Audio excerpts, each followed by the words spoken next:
Basil was very into toys and trains that he collected. And Andy is called the train man because if it was built, he could repair it. So Basil got to know Andy a long time ago, and he repaired many of Basil's trains. And I got to know Andy through Basil. So recently, and these two apparently had talked about religion a long time ago. They've known each other for 25 years. Because Andy would refer to Basil as that Presbyterian. And I don't know what took place years ago. I think Andy was Baptist. I'm not sure. Anyway, so recently I inherited a train from my cousin, her husband, late husband that passed away. And he had a 1948 train, and I'm in the trains. And it needed some work. So I called Andy to make an appointment to bring my train up there, the pieces I wanted to look at. And he says, by the way, why don't you bring that Presbyterian with you? I said, well, okay, I'll see if he would like to go. So, the last trip Basil and I made together to Andy's was another indication of generosity. Andy was working on my piece, one of the pieces I brought up there.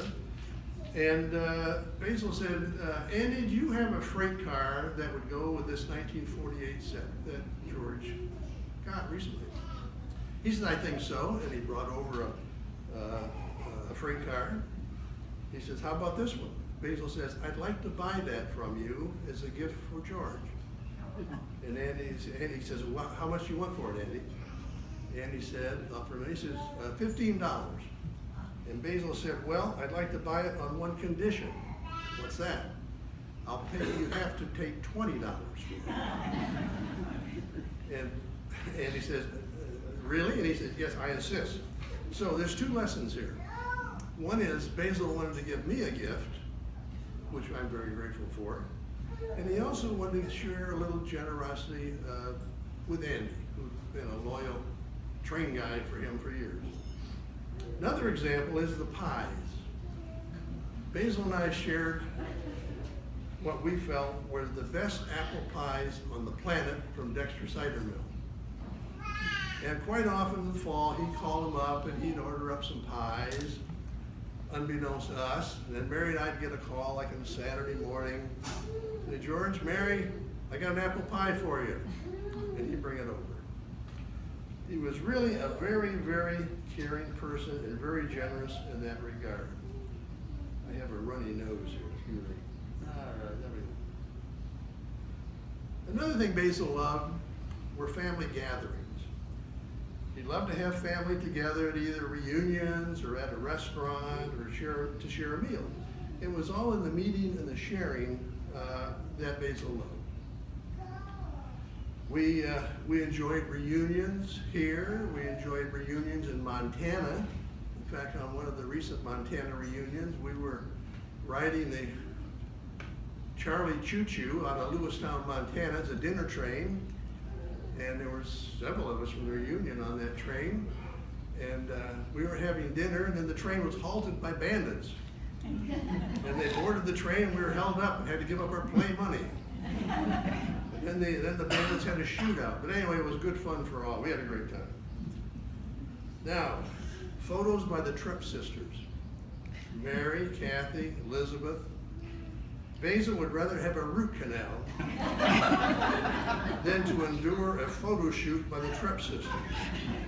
I will say I shared that displeasure as well. However, in our later years, both of us were happy to look at the photos taken earlier and commented on how wonderful they were. But the fidgeting, the adjustments, the this, the that with 2 or 3 cameras drove Basil and I both a little batty, but in the end it all worked out. Sports. I don't think Basil ever owned a dog, but if he did, I would guess the name would be either Maze or Blue, because he loved the Wolverines, the Maze and Blue. He was an avid fan of anything University of Michigan came out with in sports, with football primarily. He and Dick Lovelace, who's sitting over here, a neighbor of his, used to sit down and talk about sports. But he just loved sports. He followed them, he knew all about them, he knew the statistics, he took the publications. It was great.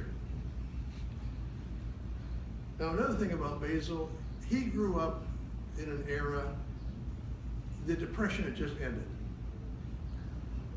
And his family didn't come through it all that well. His father loaned a lot of people a lot of money to get them through the Depression, and not a single one of them ever paid him back. So Basil didn't enjoy as a child the things many of us have had, and that is gifts, toys, things like that. He had some, but he didn't have many.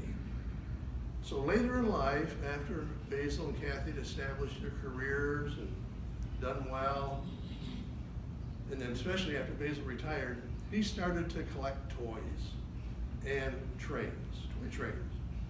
And he didn't just collect anything. It had to be original or unique, in a very good shape. And he would do the research. His favorite were Mark's trains. He has a beautiful collection of Mark's trains. And he knew them all. He knew what had the plastic bodies and the metal wheels and the funny wheels and all that. So he knew all that stuff. So anyway, Basil did an extensive job of collecting toys and trains, and he has those collections today. So I think his collection is a reflection of back when he was a youngster, and he didn't have what many of us did have, that later on he accumulated these things, kind of reliving perhaps some of his childhood. So anyway, I just say, Basil, thanks for the memory.